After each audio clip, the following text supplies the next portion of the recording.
Okay, should we start or wait a little bit? A little bit, sir. Okay.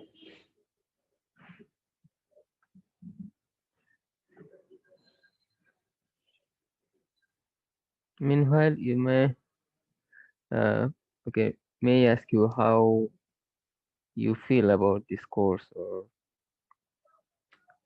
I mean, the course content, or whether it looks interesting or not.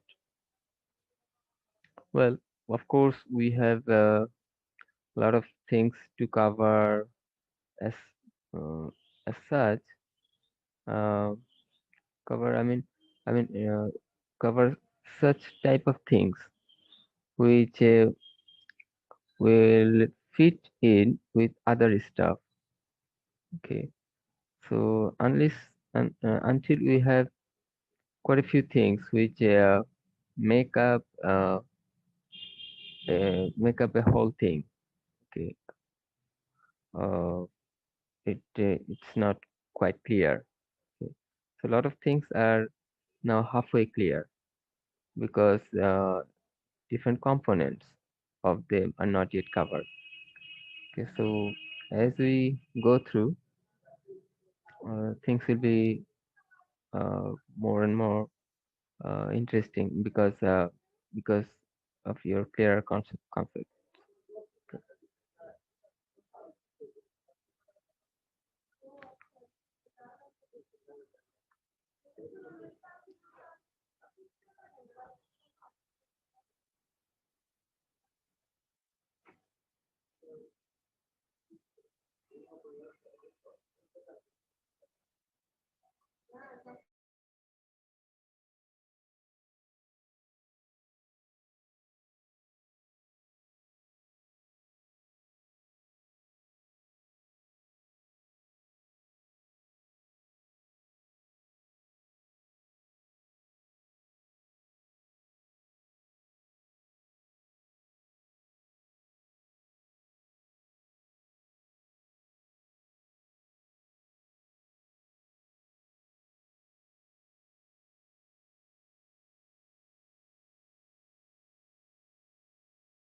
Okay, there are 20 students already, so I think we can start our discussion.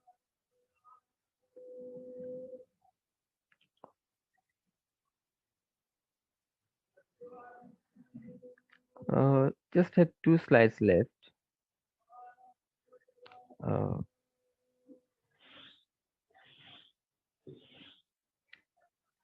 uh, the initial attach procedure includes two parts. First,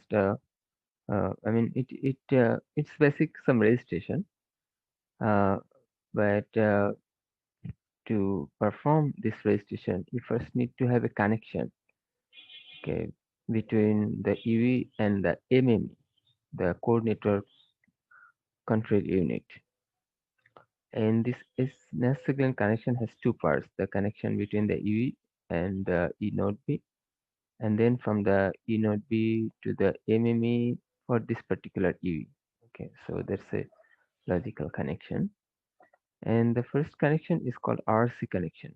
Okay, the RC layers of the E node B and E node B should be talk to each other.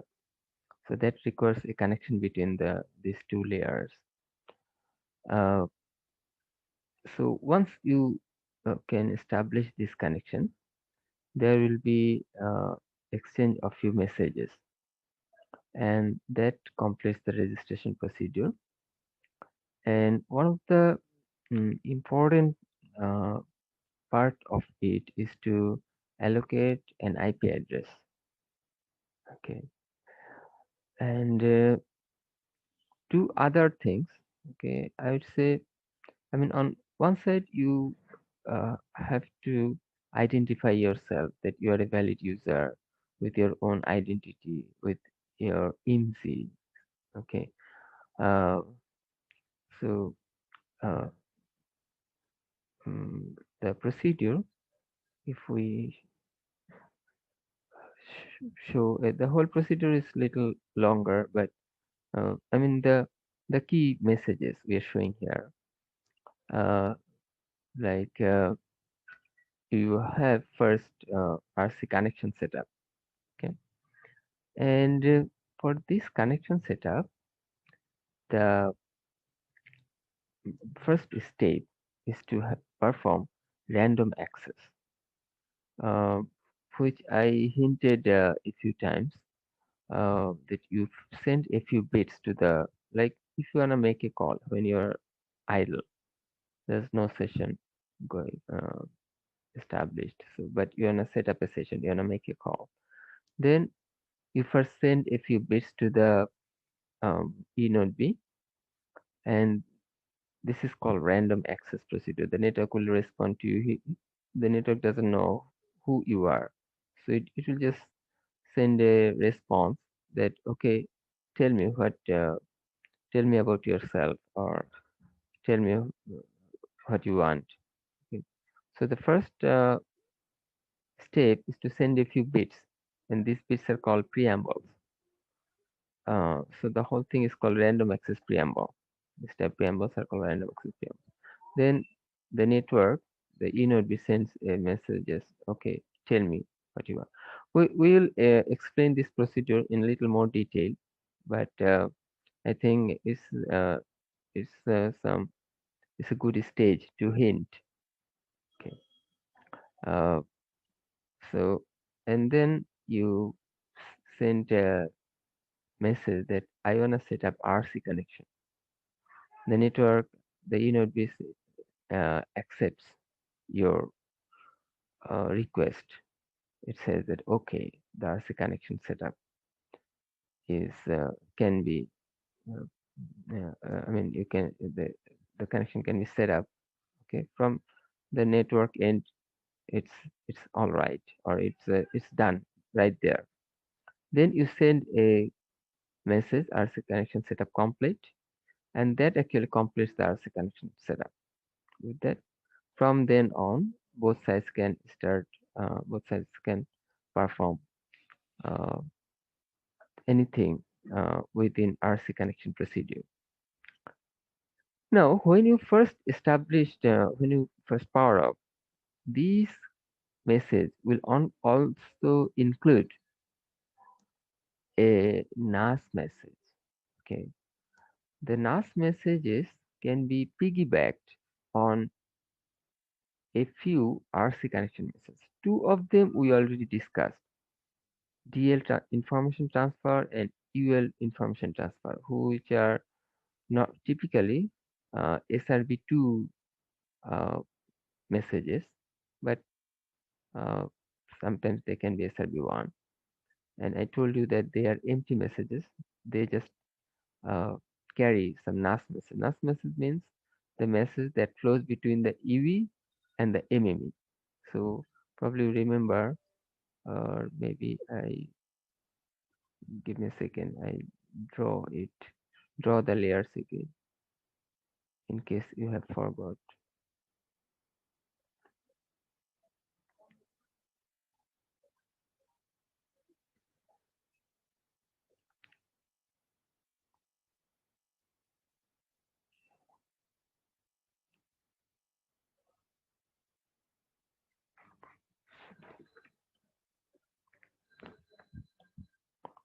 Between the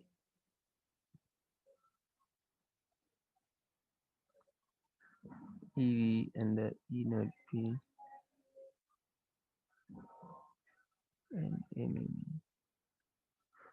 Okay, you have layer 1 or physical layer, then layer 2, which has actually three different layers. Okay, MAC, ILC, PDCP. Together you have layer 2, and on top of that you have layer 3. Okay, similarly here you have layer 1, layer 2, and then layer 3. So layer 3 is RC, and the connection between the RC layers uh, can be possible, or RC messages can flow when you have RC connection established. First, the RC connection has to be established, then you can do that. Okay, but above them is NAS. But I mean, up to this part is access stratum, and above them you have NAS layer. And this NAS layer means, I mean, above the radio access network. So it's actually in the MME part. So you have a communication between NAS, between the NAS layers of UE and MME. However, you are not connected to MME via any direct link. So actually, the E node B has to forward. From the E node B, you have to, or E node B has to intervene anyway. So if I send a message to E node B, and then it will forward it. So the messages are like I mean, always some RC message, RC message, but its payload can be a NAS message. The RC message can have a NAS message piggybacked. Okay. And there are two types of them. I mean, on it can be some RC empty message. The RC message can be just an empty message. So there is no RC information there. Or it can be some RC message already, but optionally some NAS message can also be piggybacked. Okay, or some RC message. There can be some RC signaling. So for empty message, the examples are UL transfer information, DL transfer information. Okay, these are the two EL transfer information, DL transfer. Anyway, we wrote down the two messages, the names of the two messages. Okay, so when you say if it is an uplink message, the network will receive the message. So if it is empty, so just it separates the NAS message and forwards to the NAS layer. Whatever it is, the inner just uh, separates the NAS part and forwards, whether it, I mean, it flows uh, in downlink or uplink. Okay, but if there is a message, I mean, if there is some RC signaling too, then that part it keeps. The InnoDB keeps that part for itself. It reads that RC signal part, and the NAS part it just forwards. Okay,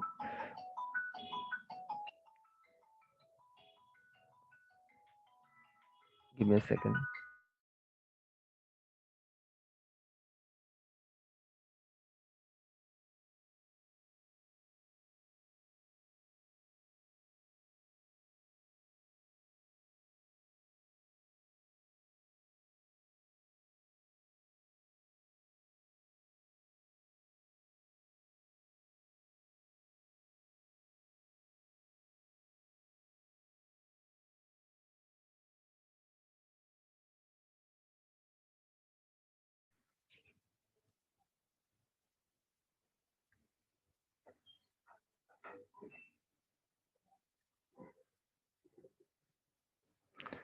So this RC connection complete message includes a NAS message, and that message uh, has the title I attach request.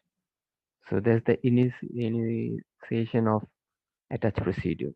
So the NAS message, the core network receives the message, and see the eNodeB is forwarding the NAS message component.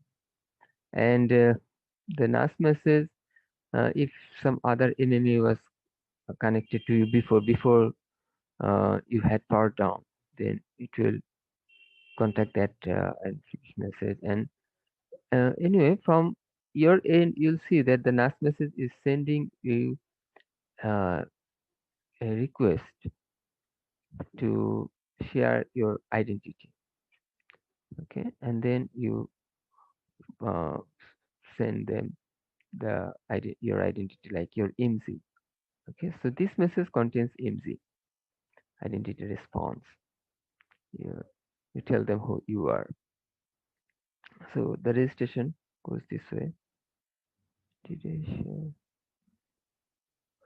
Okay, I didn't share the whole procedure because that's pretty long. Uh, but you have, uh, I mean, you can see that the identity is used for registration purposes.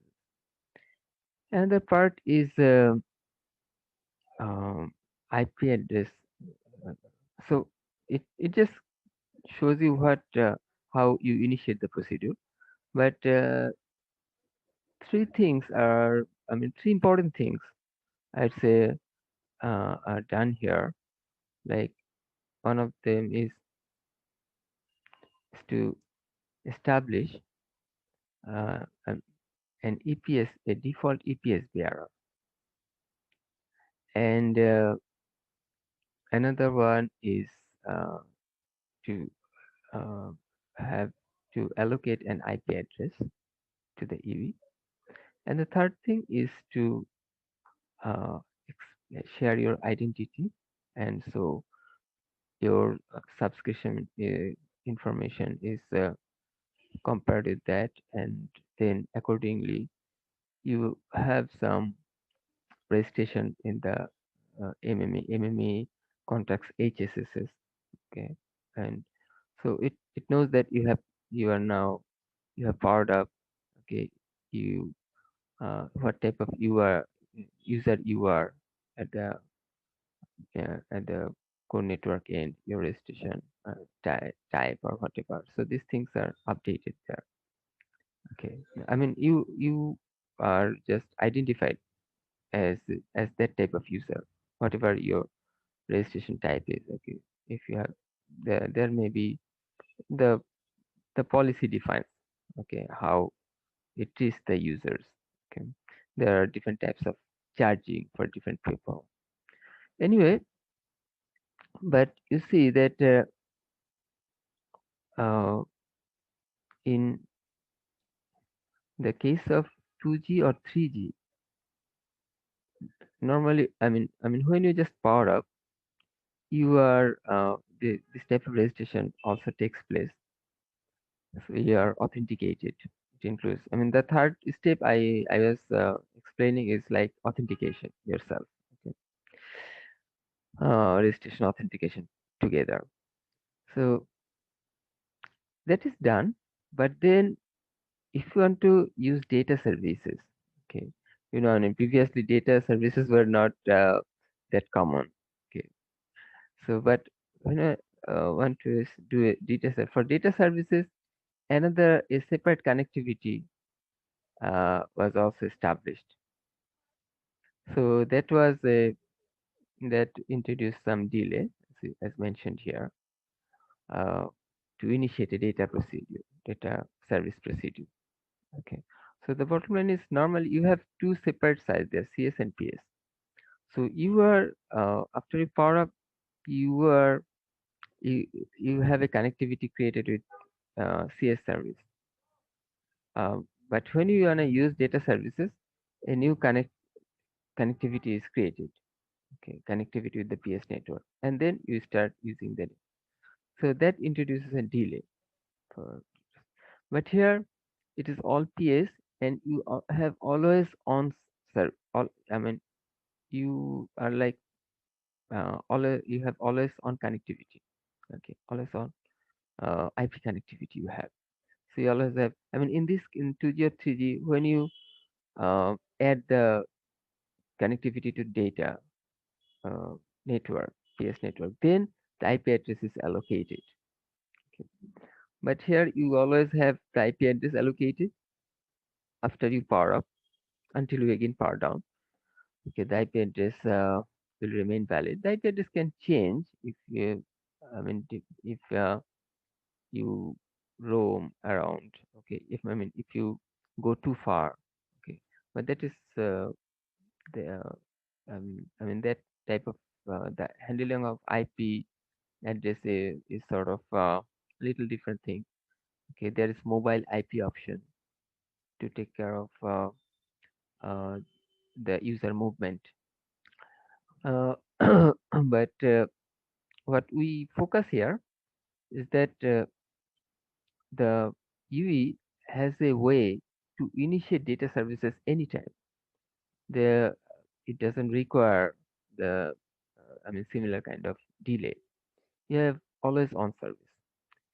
Also, the bearer we defined yesterday, that you have some data radio bearer, and uh, uh, there is a good question. Okay, that what EPS bearer was. So we already explained that the data flow pipe uh, that goes all the way, so the up to PDN gateway. So that EPS bearer is also established. Okay, one EPS bearer established, and that also remains established.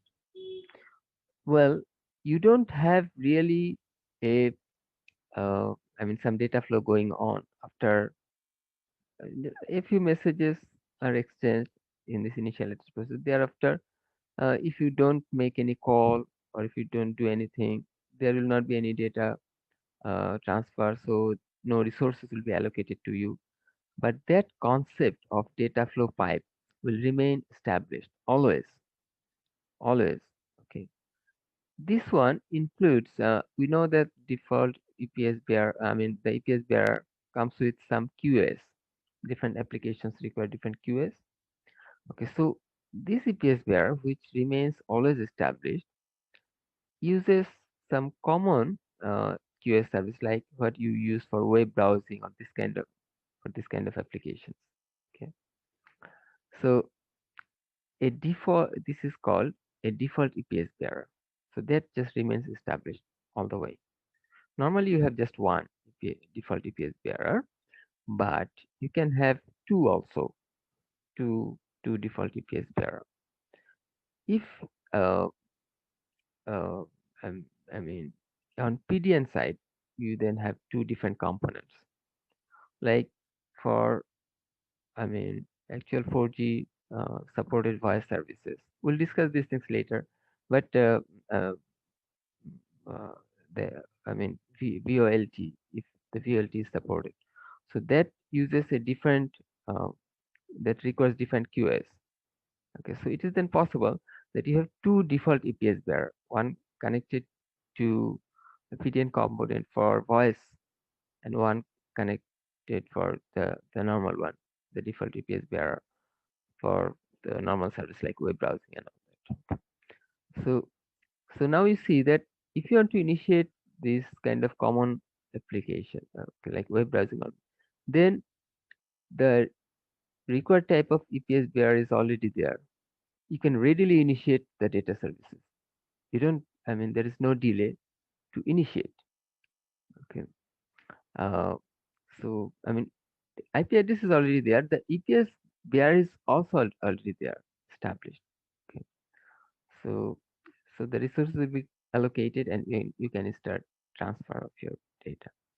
So the default EPS, so you have actually when your phone, as long as your phone is powered up, you have two things, uh, and which you did not have in the case of 2G and 3G. These two things are you always have IP address allocated to you. Okay, just you're not doing anything. You're in RC idle mode. Nothing you're doing. Maybe for a month, you haven't done anything. After you powered up, there was no activity from your end, but you had an IP address allocated. Also, you had an EPS bearer allocated. There was a okay, data flow pipe concept uh, established in the network for yourself. Okay. So this this whole thing, uh, the last line, the allows having a default EPS bearer and IP connectivity established all the time. The advantage is that this simplifies and speeds up the connectivity. Okay. So that yeah. Uh, do you want to say anything? Do you have any questions about what I have just explained? If not, then we, for now, I mean, we uh, stop discussion on this initial steps. Okay, few things re, worth more detailed discussion, and we'll try to do it later. Okay.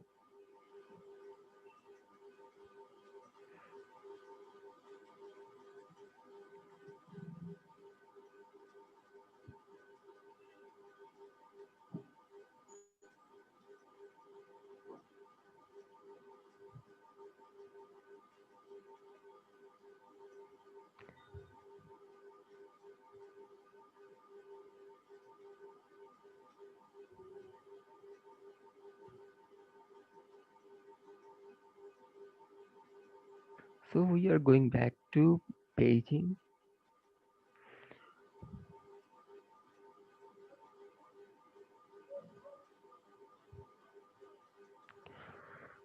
Uh, we were just talking about when you may have paging. So normally it's the I mean you are in idle mode, okay, and someone is calling you, or some data session is created for you. Say in Google Duo, uh, a, a group call is established, and you are also a member of that group. Okay, so there'll be an incoming call from Google Duo. So for this kind of cases, since you are idle, there was nothing going on. The network also doesn't know where you are exactly. It knows uh, which MME pool area you are in. Okay. So the network first needs to notify that I want to talk to you. That's it. Okay. Once you start talking, then it says what the real purpose is. So this is called paging, how the network notifies. So it is pretty much opposite to random access procedure. Okay. Or the same thing from the in the downlink. Okay. Random access takes place in uplink, here in the downlink.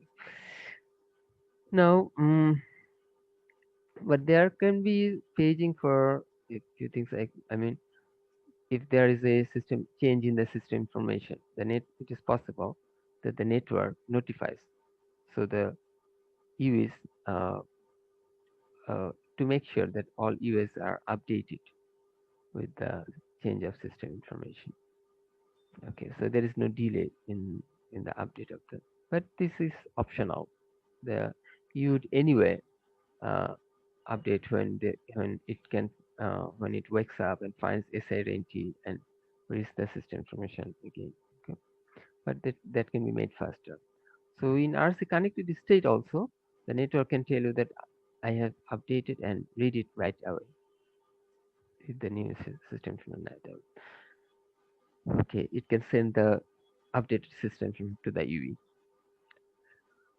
And also, I mean, to make things quicker, uh, there can be immediate paging. So, and of course, when you wake up in the TRX, you can read that paging, and in unconnected mode also. So these are for emergency situations, earthquake, tsunami, or some important or urgent information, urgent message from the government. Okay, that's included in CMAS. Anyway, let's jump into the real paging procedure. So now you know that it can take place in both RC idle state and RC connected state. Okay, but we'll focus on the procedure in RC idle state because in RC connected state it takes place in special cases. Okay, like you said. I mean, the last three are all special cases. The top one is the uh, usual case. Now, in the idle list, the network knows the TI list. Okay, so the all the UEs, inode bits over there will send the page mess. Okay, paging in our idle state. I already mentioned that a PDCC instance includes uh, the paging message information. Okay, the paging message is sent on PDSCH, but if we, I mean, of course, there will be corresponding PDCCH, and that PDCCH has its CRC scrambled by what? By a fixed number, P range. That is a fixed value. Okay. So all users who are awake then, okay, so they read the PDCC instance. They all will read, I mean, they all realize that we need to read the paging message sent on PDSCH on in the same subframe, definitely.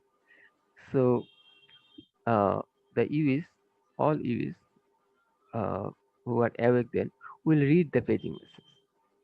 Okay. Now that paging message includes just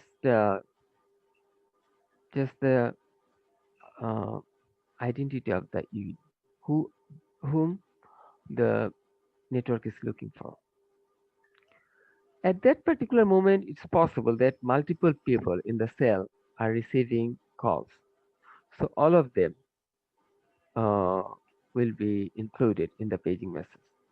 There will be a list of STMC. Okay. So actually, I mean, there are separate paging records. A paging message can include multiple paging records for different UEs. And the paging records includes basically STMC. Okay. So just the identity of the user. At most, there can be 16 paging records or 16 UEs can be notified in one paging message. So after all users awake will read PDCCH instance and they all will also read the paging message. But when they read, they see that, well, no, this STMC is not mine. So the network is not looking for me. So it doesn't do anything. Uh, so for most people, it will be like that. But the guy whom the network is looking for will see that, well, this is the STMC of mine. So then that EV will respond to the network. How it does that? Well, it just does random access procedure. We know to some extent what that is. It sends random access preamble, then the network sends a response. So that procedure it starts when it sees that, well, the network is looking for me. Does it the I mean paging message includes my STMC. Okay. However, in some cases there can be some failures in the network and the STMC, I mean, there's a mess with STMC. Okay, because STMC includes a part of the STMC is network identity, which uh, uh, which is allocated. The UE doesn't have it fixed. Okay, so when there's some failure or something, and with STMC it cannot work, then it can include IMSI in the paging message. Okay, so normally it does not include IMSI. Only in this type of problematic cases it includes STMC. Okay. Now let me tell you why it does not it in IMSI normally. Uh, we could use that, and that could uh, easily identify us. Okay. Can you tell me why normally STMC is used instead of IMSI? Any idea? I think I mentioned it before in one of our previous classes. We discussed probably when we discussed STMC. Do you remember,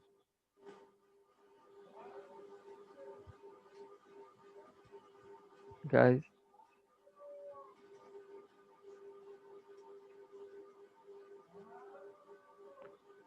Are you sleeping over there?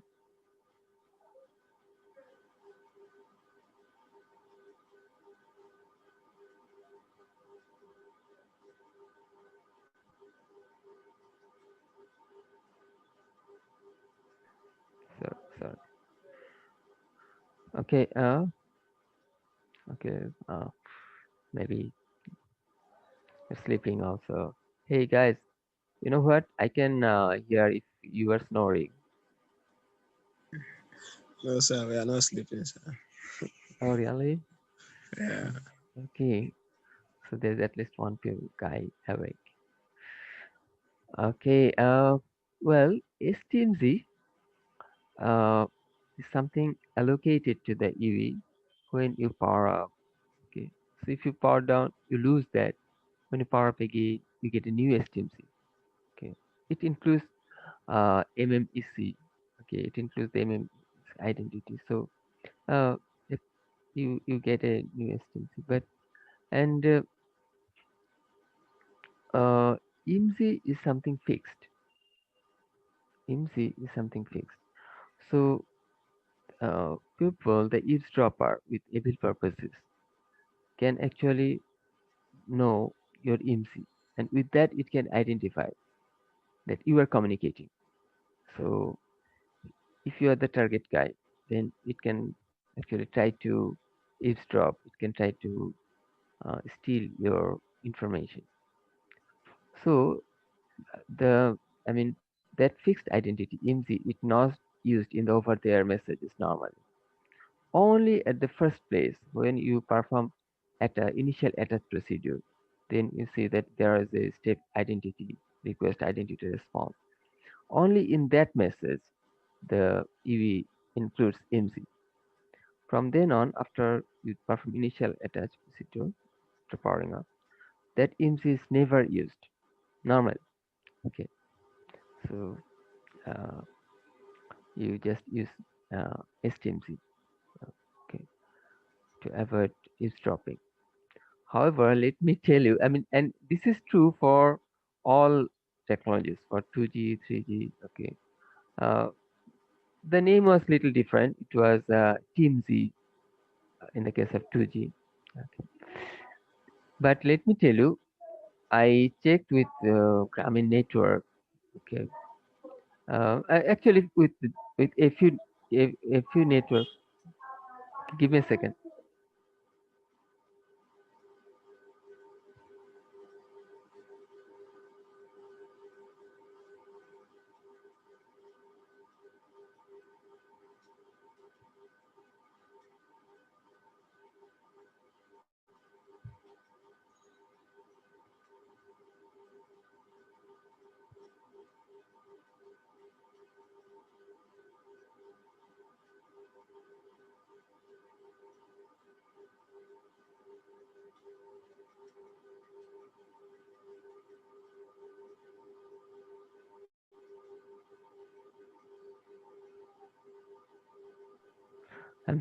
I'm sorry. Muted myself because there's some big background noise. Okay, because of 16 December, uh, something people are just announcing something outside. Anyway, uh, so uh, I checked with some of our operators. Okay, the paging messages I checked there, and there are, I mean, they are just using IMSI on the paging messages. Okay, it was really interesting. Straight there using IMSI. I as I saw there. Okay, I mean, two students, two of my ex-students working now at Grameen. Uh, they were doing some tests with me. Okay, and then we found that these IMSI were available on the for their messages. So anyway,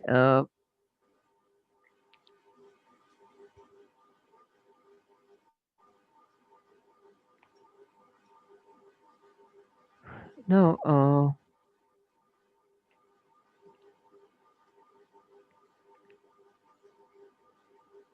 we have to in the paging procedure, the we users who are awake, okay, actually follow DRX cycles.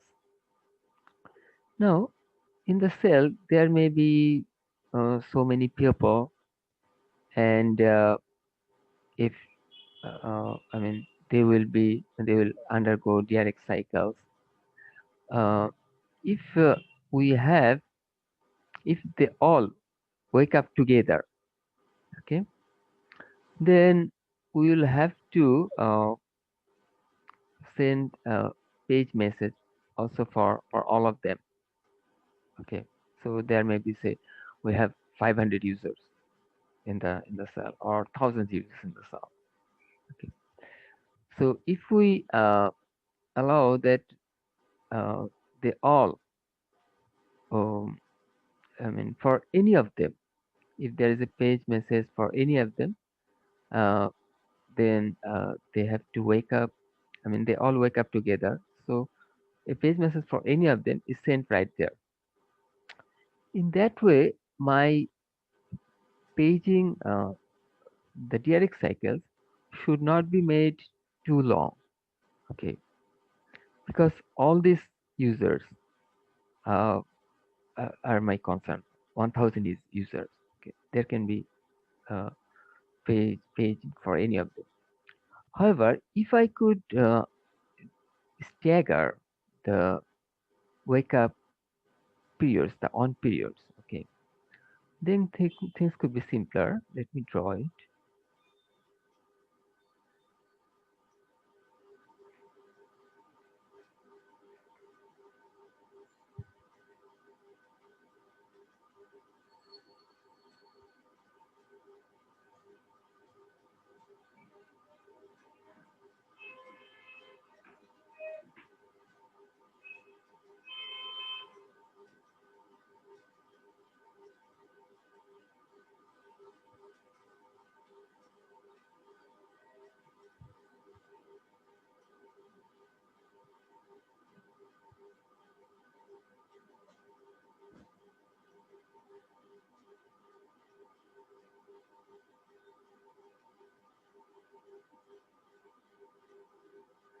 Okay, this way maybe we use. So now you see that we are staggering.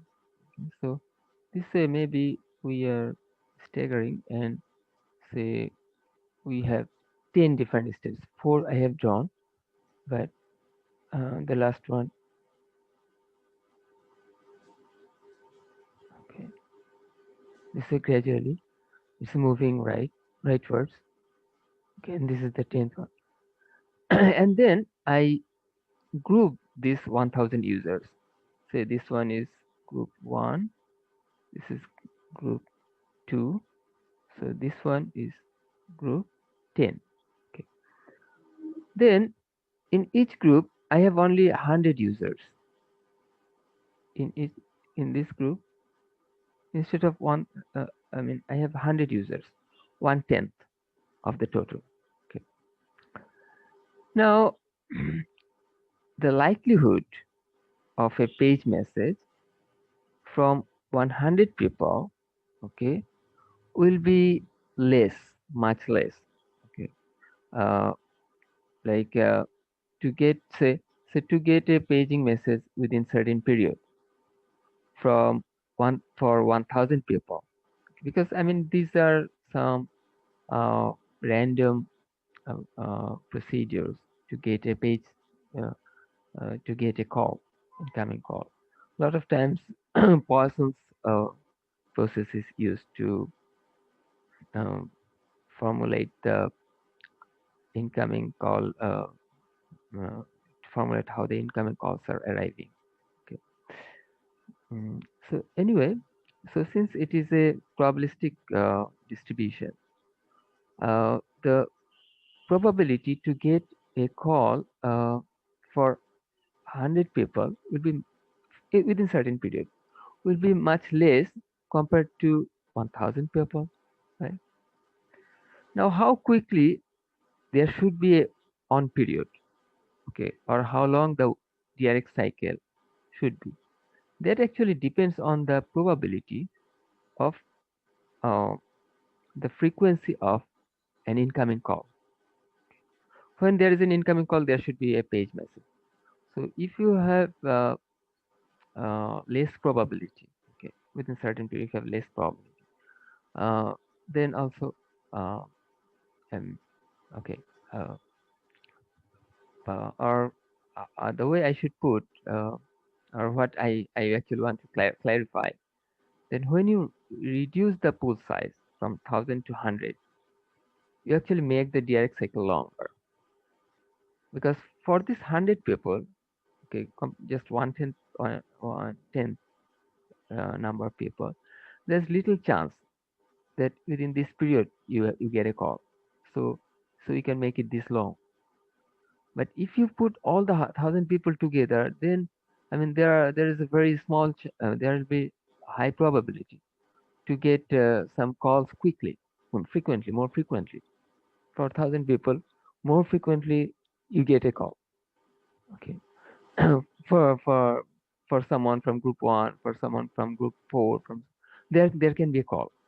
Okay, so in that case, the DRX cycles, if your group, if you put all of them in one group, and if you don't stagger, then you should have uh, for all people you wanna set up, uh, you wanna use uh, the direct cycle together. Okay, then they should be like this,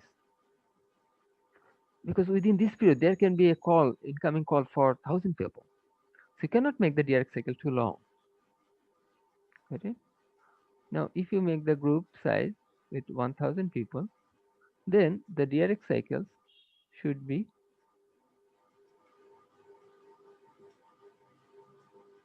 should be smaller, sure, right? Short direct cycles you need to use. Okay, because there's a probability of income for 1,000 people. There are 1,000 uh, chances of frequent incoming calls. Okay, so meaning that if you can group, then you can make the direct cycles longer. But did you get it? Do you get the point? Yes, sir. Okay. So, oh well, still it's only you who is awake. Can somebody else respond to me? Yes, Yes, sir. sir. Okay, so many people. Okay, thank you. But the problem is how you can group. All these people are in idle state. Okay, and they are moving. So you don't know who are okay in a particular cell, or I mean, or even TI. I mean, you actually uh, don't know even the identities of the users, because uh, I mean, if even if uh, well, I mean, there is a difficulty of grouping. Of course, from TAO procedure, there is a sharing of.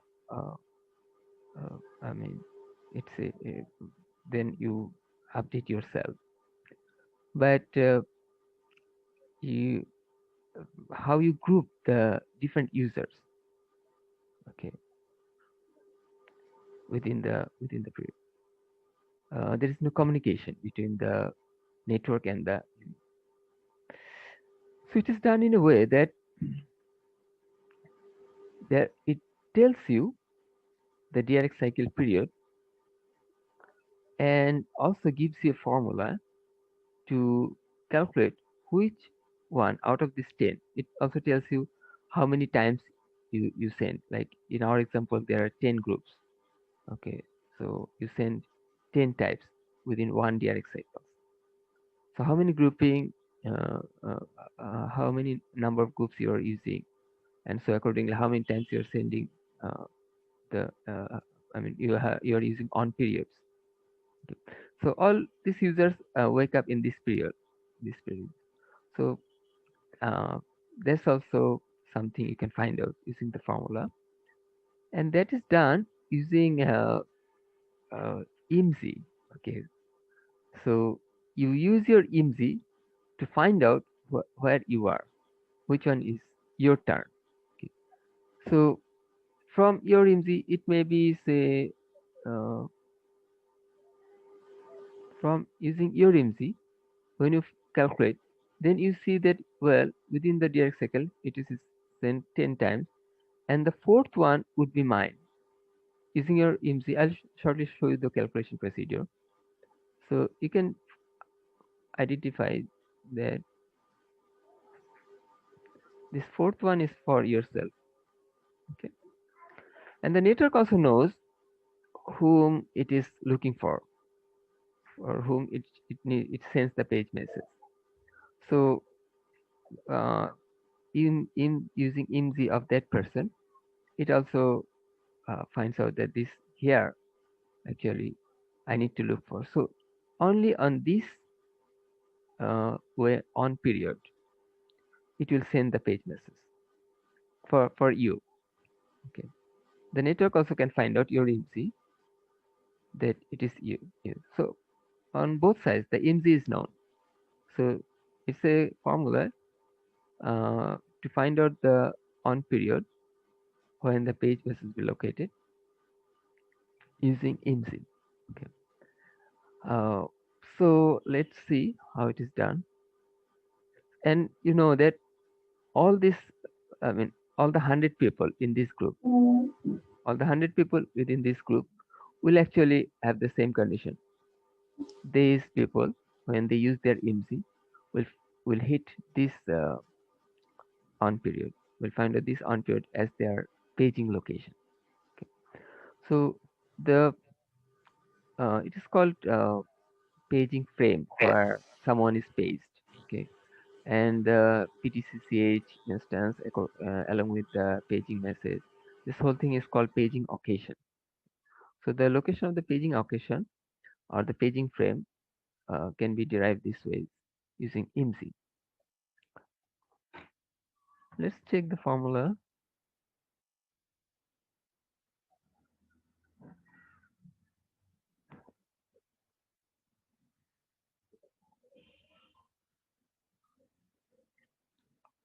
So they say that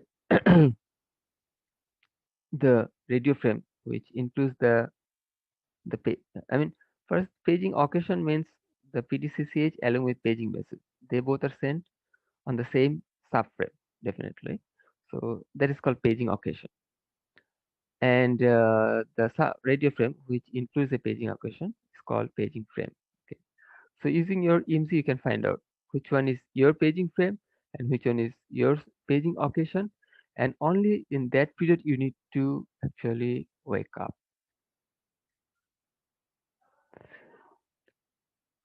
Okay. So for this calculation, the network gives you these things. The default paging cycle is nothing but the length of your DRX cycle. Okay. So SIP type 2, I said that SIP type 2 includes most of the configuration parameters. So that includes these fields. You can check today. Oh, I mean, download 36.331 and you'll find, okay, just search with this one, default paging cycle. Search with this string. You'll find that on SIP type 2 there is a field as such. The cycle can be 32, 64, 120, or 256 radio frames. Now another value is given which is called NB. Okay, it can have these values. Okay, it can be fraction or it can be integers 1 to 4. Then the number of groups in the cell, okay, is n times ns. Uh, so here n is the number of users in a it, n is the sorry i- sorry, give me a second. Okay, n is the, you see, there are di- in different radio frames, different subframes are used, and there are actually particular subframes. There are 4 subframes which can be used. These subframes are numbered 0, 1, 4, 9. Sorry, 1, 2, sorry, uh, 3, yeah, 4 subframes. Subframe number 0, 4, 5, and 9. Only these subframes are used for paging purpose, not all subframes. We know that there are 10 subframes in a radio frame. So only these particular subframes, subframe number 0, I mean the first subframe, then the subframe number 4 or fifth subframe, subframe number 5 and 9. These subframes can be used for paging purpose. Okay, and so within a radio frame, there can be further grouping. There can be different uh, groups of users. We explained what those groups mean. Okay, for different. So if you are using all 4, I mean, it's optional. You can use just one subframe. You can have the setting like that.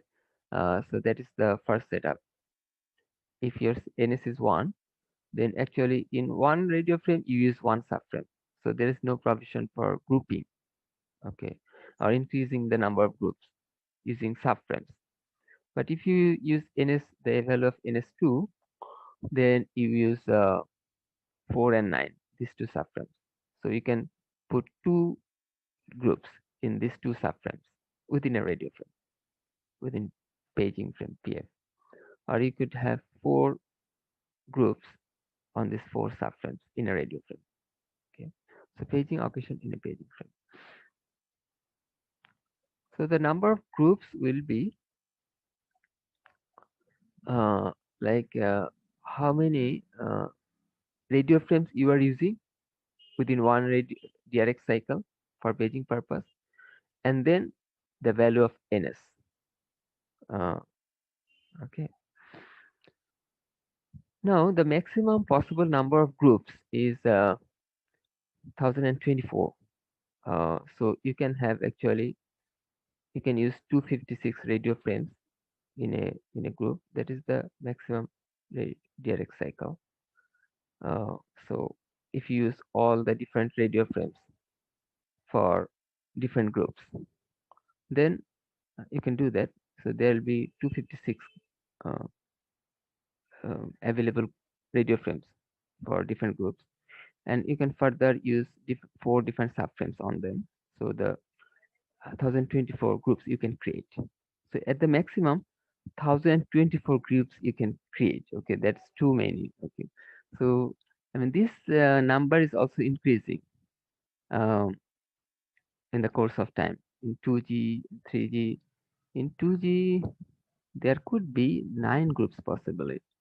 I have forgot whether it was 5 or 9. It has been a while since I last started 2G. Okay, so but it is 5 or 9, the maximum number of groups you can create. In 3G, it is 144 or 288. That also I need to check, but it is one of those two. Probably 288. There's the maximum number of U groups you can create in 3G. But in 4G it is 1024. So this is smarter. The number of users are also increasing. There can be massive users in LTE. So you also need to increase the number of groups. Now it is the users will get will I mean the users are randomized and different people will get different uh, paging occasions. Okay, so that is done in a way that this formula is given. The formula given at the bottom. So you find out first which radio frame is for yourself. Find out the SFN. How you do that? Put it, the direct cycle value. Okay, with that you find out your SFN. Now this mod function, probably you know that the way it is done. Say if you have say uh, direct, direct cycles. Say we have 10. Okay, and then mm, the SFN for 13, 23, 33. If I use a mod function of any of them with 10, then you always get 3, right? 23 mod 10 or 43 mod 10, they all give you 3. So that's how you calculate the radio frame value for a particular DRX cycle. Okay, which one is your turn? We recall the staggered diagram. It may be 4 for you. Okay, so then uh, you will get 4 here. Okay, for your IMSI, you will get 4 in this calculation. So for every DRX cycle, you have the same position 4. Okay, but this for how you calculate, you do it using IMSI. That IMSI you put in this expression, and you get that number 4 or whatever. Okay, well, but IMSI is a big number.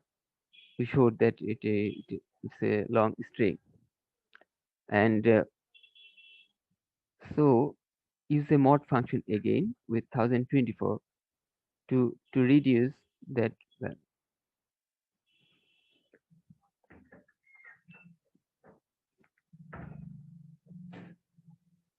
let's use an example to explain how you calculate.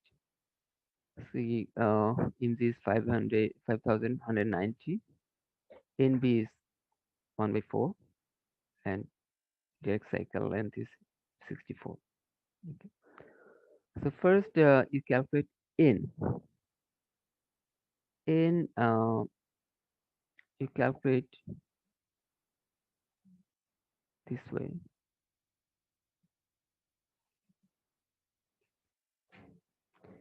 N is equal to default paging cycle if NB is 1, 2, or 4. But if NB is a fraction, then you have to just multiply it with the default paging cycle. Okay. So if it is a fraction, then you multiply it. But if it is not, if it is an integer, then just accept the default paging cycle length. So in our example, it is 1 by 4. So we multiply 256 with 1 by 4. So that gives us 16. So that is our n. And that n we use here. Direct cycle by n. And then IMSI mod 2024 again mod n. So we have 16. IMSI mod 1024 gives us 70. And with that, when you do mod n, we get 6. Okay. Then direct cycle by n, 64 by 16, and you multiply by 6. Okay, so you get 4 times 6, you get 24. So this particular EV will be monitoring every 24th radio frame. Okay, within the DRX cycle. The DRX cycle is 256 direct cycle long. Okay. Uh, but it was this one monitors uh, 24th radio frame in each direct cycle. Okay. Now there is something we get here 4. Okay, which is this direct cycle by N. This 4 has a significance. In fact, I mean, you see that this one is independent of NC. Okay. In fact, what is happening here, the EV from the E node B end, it is transmitting at every 4 radio frame. This this is the significance of this 4 direct cycle by N. Okay, here you calculate how often you are transmitting. Now probably you are understanding the significance of N. In the direct cycle, the direct cycle will be 256 or whatever. But you don't use from the base station side, you don't use every radio frame for paging purpose. You do it once in a while or periodically, on and off, you do that. And how often? Okay, that is given by N. Here N is 16. Okay, or I mean, uh, N is 16. So that tells you that 16 times you are using from the E node B end, you are using you are sending paging message, or you are using radio frames 16 times in the paging in the direct cycle. So at every 4 radio frame, you have a way to page. You are using the radio frame for paging purpose. But of course, within the direct cycle, different paging frames are used for different group of people. Okay. And for this particular user, this one is the 6th. Okay, at every fourth radio frame, you have one paging frame, and from there, the 6th one is for this guy. This is the 6th. This is that 6th. So as a whole, it's actually 24th radio frame. Okay, probably now the terms are clear. Okay, I mean each of this is actually indicates how the whole thing is happening from the E node B and from the UE end. Okay. From the E node B end, it has to handle all people, all groups in the cell. Okay, so for all of them, it is using every. So in our example, when you drew, we had 10 groups, right? In this example, there are 16 groups. Okay, so at every 4 radio frame, you use use paging. Okay, you use one radio frame in every 4 for paging purpose from the inner page. Is it clear? Was my expression? I'm sorry for my poor explanation. But probably if you just look at it closely later, you will understand. So these things, whatever I have told you, is also mentioned. I wrote them. Okay, here. So the same thing you'll find here. Just please, Yes, sir. I mean, go through this Sorry text for interruption, sir. carefully. Yeah, the same thing actually here written Okay. in. I wrote them in text. Okay, but I explained you the example for to make it quicker. Now I have told you that there can be also paging occasions in a particular radio frame. So you can use higher number of groups optionally. So if you have NS1, then of course you don't do that. You have just one paging occasion. So in our example, the maximum number will still be uh, 16 groups. But if you use NS2, then there can be 32 groups of the users in the cell phone, or it can be 64 if you use NS4. Okay. So there is also a way to calculate from NS, okay, how which one would be your paging frame, and that one you calculate this way: the value of IS, and from here, if IS is 0 and NS is 1, okay, from your IS and NS value, you can find out which one is your subframe number, okay, which one is your paging occasion. Of course, it is only once. You have only one paging occasion in the whole DRX cycle, and only there you have to wake up for paging value.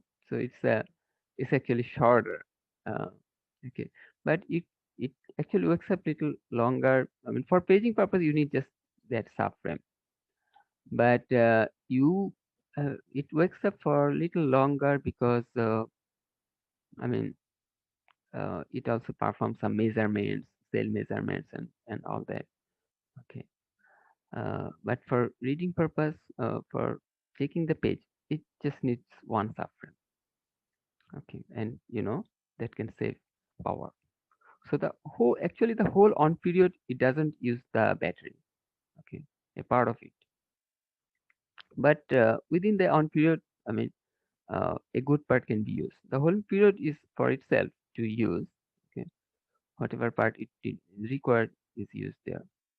For IS, again, uh, I mean, you use the formula and you will get uh, one of these values.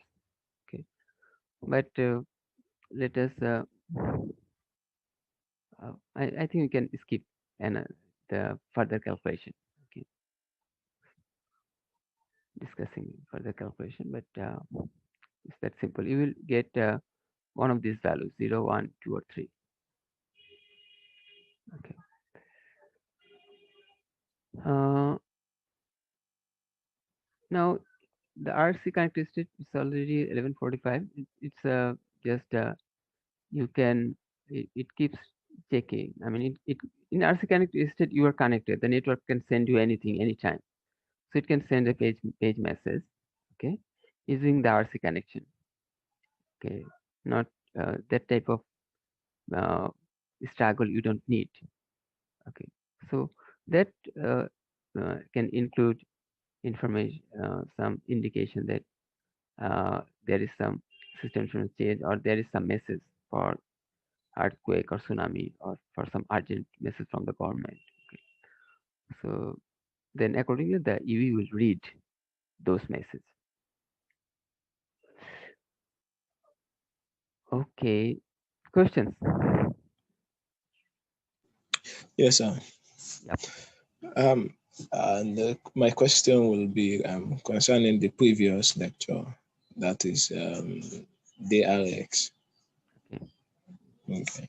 And as we know, in DRX, we have different time allocated to different situations, like the sleeping period and the waking period, right? Right. So I want to know the best time for each period. That's the best time allocated for sleeping period and then waking up period. It depends. It depends the cell size, the number of users in the cell, and there are many different factors, and that is why a number of options are there for the network to select, and the network can change also uh, these values. Okay, if it says that if the number of users have grown higher, okay, then accordingly, I mean, different things can change. Okay, the number of groups can be changed and all that. The DX cycle lanes it can also adjust. Okay, if it feels that there is now higher probability of incoming calls. Okay, I mean, say maybe throughout the day, uh, when you have when it is busy period. Okay, so there are higher chances of incoming calls. Then it can reduce the DRX cycle when, okay, because uh, the power consumption will be little higher for the UEs. The only problem is that the UE will drain out more power, but the call setup delay will be less. Okay, this I mean, there are high chances of calls receiving calls, but maybe at night fewer calls arrive, so the network can increase the DRX cycles, and also the short and long DRX cycles. These things are also adjustable. Okay, they can also be made for that's for actually RC connectivity, I mean for data transfer. So there also these things apply. Okay, so depending on the uh, packet arrival profile, okay, depending on the application type, all these things, the network can adjust. All these things are adjustable. The specification doesn't. I mean, from operators to operators, they vary. For the same operator, uh, they use different values in different areas. From time to time, they change, but they don't change too often. Okay, but there is a way to change. The protocols support all kinds of adjustments. Okay, Okay, sir. And so also, and you see if that like, it's very simple to change. You just change the I mean most of the values are given in SIP type 2. You just send a new SIP type 2. Okay, and also I mean the network will just update and the EV will come to know the new values when it reaches the SIP type 2. Yep. Okay. all right, sir. Thank you, sir. And also, do you know time as time are allocated to them? What will happen if one is having less time and the other one is having longer time? That is time allocated for sleeping period and then for waking up period. What if the sleeping period is longer than the waking up period, and the waking up period is longer than the sleeping period? So what will The happen? That's it. the wake up period is also adjustable. Okay. It can be 10 millisecond, 20 millisecond, 30 millisecond. Okay, it's very slim. The wake up period is really small, but it is also adjustable. But you know what? Practically, I mean, this part you may not adjust. Okay, you may not change often, and it's a small. The whole period of this one period that you may not use. The key factor is the length of DRX cycle. That tells you how long it remains really turned off and how much it can save power. So as I said that it depends. And if someone enjoys longer DRX period, then that phone will have less battery drainage. And so, I mean, you don't have to charge it that often. But if it is shorter, then I mean, you have to charge it more frequently. But on the other hand, the call setup delay will be uh, different. This guy with a higher battery drainage will have shorter call setup delay. I mean, if whenever a call is someone is calling him, okay, quickly he will be able to respond and set up the call. Okay, the next on period is now closer. Okay, so from the other end, he will be able to he'll feel better. Okay, he'll be able to catch this guy more quickly. All right. So like, okay, now let's take the as you know, as the generations increase, the complexity, or let's say um there is modification in the system.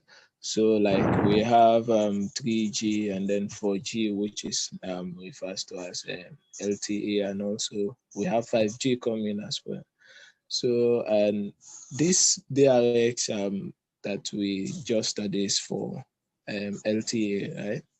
And so what is the difference between the DRX for LTE and 3G? And then what will be the modification for 5G? One of the advantages with the later generations is that you have the provision for higher number of groups in the cell. And as I say that the number of groups matter here. Okay, the number of groups matter. So you, as I said, that it was only probably 9 groups in 2G, or it was increased to 144 or 288 in 3G. Okay. But here you can increase it up to 1024. So as you can increase the number of groups, you can reduce the probability, as I explained. So the direct cycles can be made longer. Okay. So this is an advantage. But there is something we are yet to touch upon. Actually, we touched upon it in the last semester that uh, whatever we have discussed so far is for human to human communication. But for machine type communication, for IoT devices, the usual requirements are like, I mean, the incoming calls are uh, very rare. I mean, scarcely you get an incoming call. So then you can have larger DRX, eDRX, enhanced DRX. So these things we touched upon in the last semester. I mean, in the later part of this semester, we'll actually also discuss. We'll talk a little bit about eDRX, and we also talked about PSM. That part you'll also again discuss briefly. Okay. So in PSM, more than 1 year, you can sleep. The IoT device is allowed to sleep. Actually, it is used for cases when it sits for several months. Okay, but the specs allows you to sleep more than a year. Okay, I mean there if there is some annual wake up requirement, a IoT device which, for example, sends some reading every year. Okay, so in that case you can set it like that. Every year it will wake up and perform its activities. Okay, so the rest of the time in the year it will just sleep. So PSM allows that. Okay, Okay, sir. Thank you. so Those are the questions. as IoT brings about a lot of changes, and we'll inshallah talk about that. 5G will shortly. I'm just trying to complete the discussion on the platform 4G, because the discussion 5G will inshallah shortly begin. Um, that is mostly something on top of this one, some variations, some additional options, okay, some additional features are added. So this way, 5G is added to 4G. It's not like a migration from 2G to 3G or 3G to 4G, an overall change. Okay, from 4G to 5G, that kind of overall change hasn't occurred. On 4G platform, uh, there ha there has been changes, and that's why there's a smooth transition to 5G. There are a lot in many places already. There has been deployments of 5G in the world, and the transmission has been easier. Okay. Any other questions? If not, I'll see you the next week. Bye until then. Assalamu alaikum. Wa alaikum salam. Wa alaikum salam.